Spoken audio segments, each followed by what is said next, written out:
Hey guys, and welcome back to my channel. So this video is a little bit different from what I normally upload, and it's something that I wasn't too sure if I wanted to upload or not. I received a lot of questions from people all around the world, including the media and people on YouTube, Instagram, Twitter. So I thought I would just go ahead and put everything together and answer all your questions.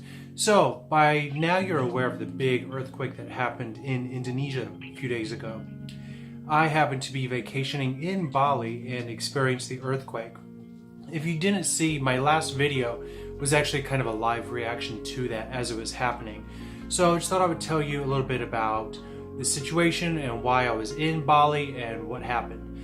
Alright, so I'm actually from America and I live in Korea as an English teacher, and I went to Bali for a vacation. I was there for 2 weeks. And this isn't my first time in Indonesia. I've actually been there. This was my third time. So a few years ago I went to Bali, and last year I went to Lombok, where the earthquake center was, and another nearby island. And I was going to return this year, and at the last moment I decided, hey, I just want to go back to Bali and another island near there, so I didn't go to Lombok. So a few days into my trip, I believe I flew there July 25th, and after a few days, an earthquake happened. And it was my first earthquake that I'd ever experienced, and a few people died, and again, that was centered in Lombok.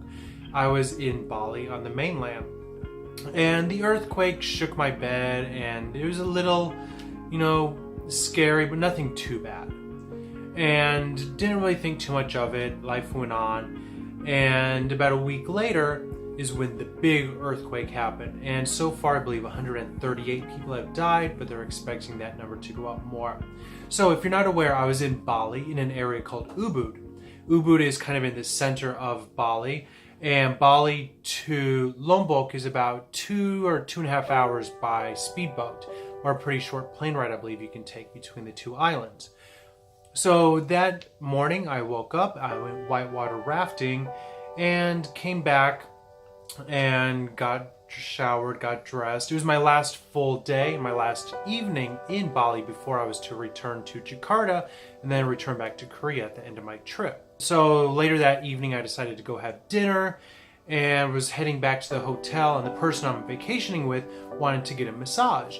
And I decided that I wasn't going to get a massage because I had got some pretty bad sunburn all over my shoulders and my chest and my legs, and I just didn't want to have a massage. So I decided I was going to go back to the room, grab a few beers, and just kind of relax, do a little bit of recording for YouTube, a little bit of editing, just kind of chill out, because I knew I had to get up early the next day in order to head to the airport to, leave Bali. So I got to my room, and I was actually sitting outside, which I had kind of a nice patio that faced the jungle, actually. I was on the bottom floor, and there were 2 other floors above me. So I was just sitting there relaxing, enjoying a beer, and all of a sudden I felt my chair shaking. In the first 1 or 2 seconds I was like, what is this? I don't know what's happening. And then it got louder and louder, and the glass wall behind me started shaking, and that's when I got nervous.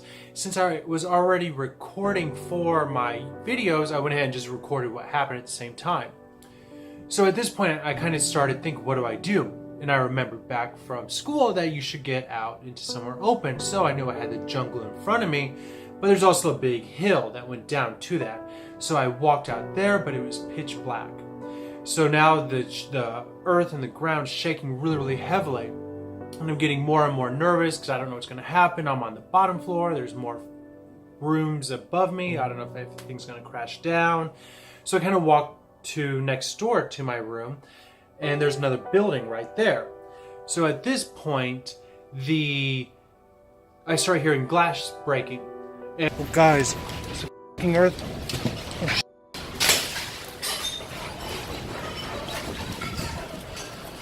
Guys, the earthquake.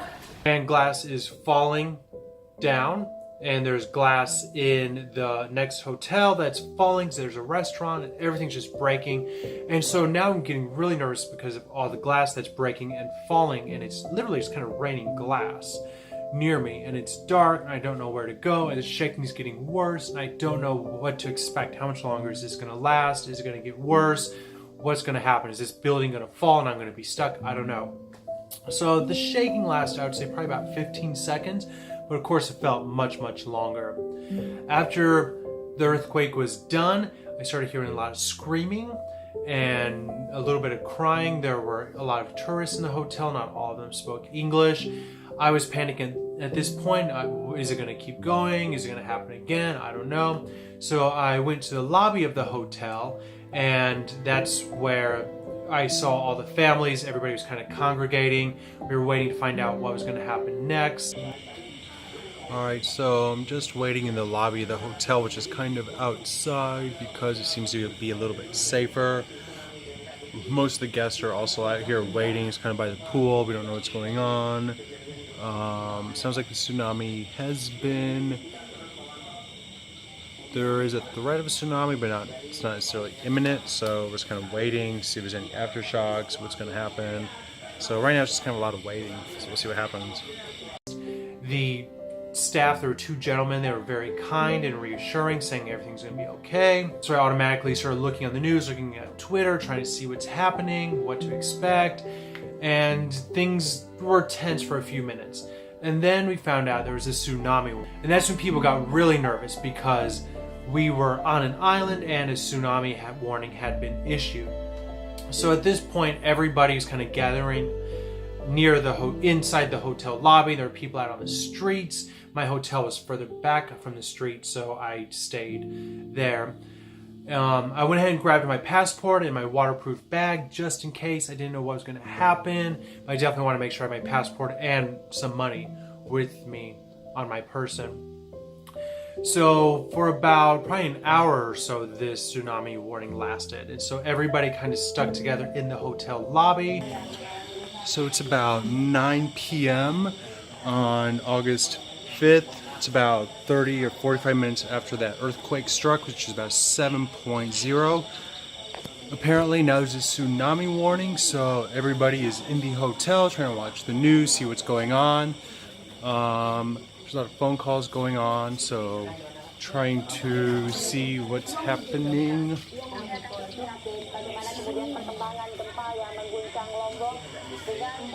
Yeah, see. And watch the news, and the news was all in the local language. The nice gentleman at the hotel tried to kind of translate, tell us what to expect, what's going to happen. And of course, everybody's on the internet trying to find out what's happening. And yeah, so I would say most of us stayed in the hotel lobby for about 2 hours or so. We did feel some mini little tremors, but nothing too bad. Kind of calmed down. I didn't sleep much that night.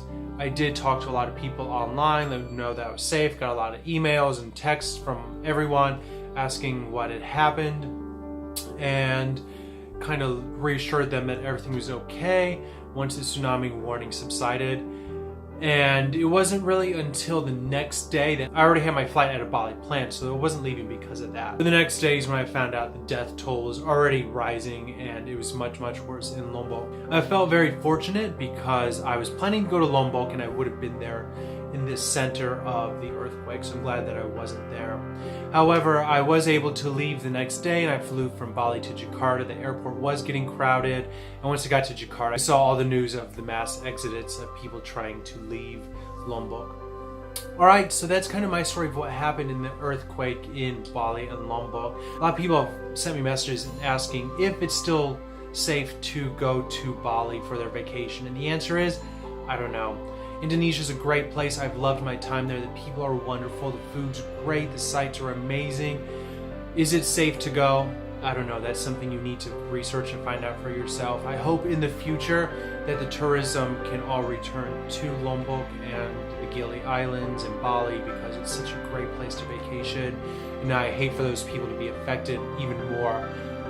So if you have tickets to go there, definitely do your research. Find out if it's the wise decision for you. Alright guys, if you have any other questions, just go ahead and leave them down in the comments below. I will be answering them as quickly as possible. And I will actually be having a very special Bali series coming up in just a few days, so go ahead and stick around for that. So if you'd like to see those videos, go ahead and click subscribe now. And until next time, have a great day, and I'll see you later.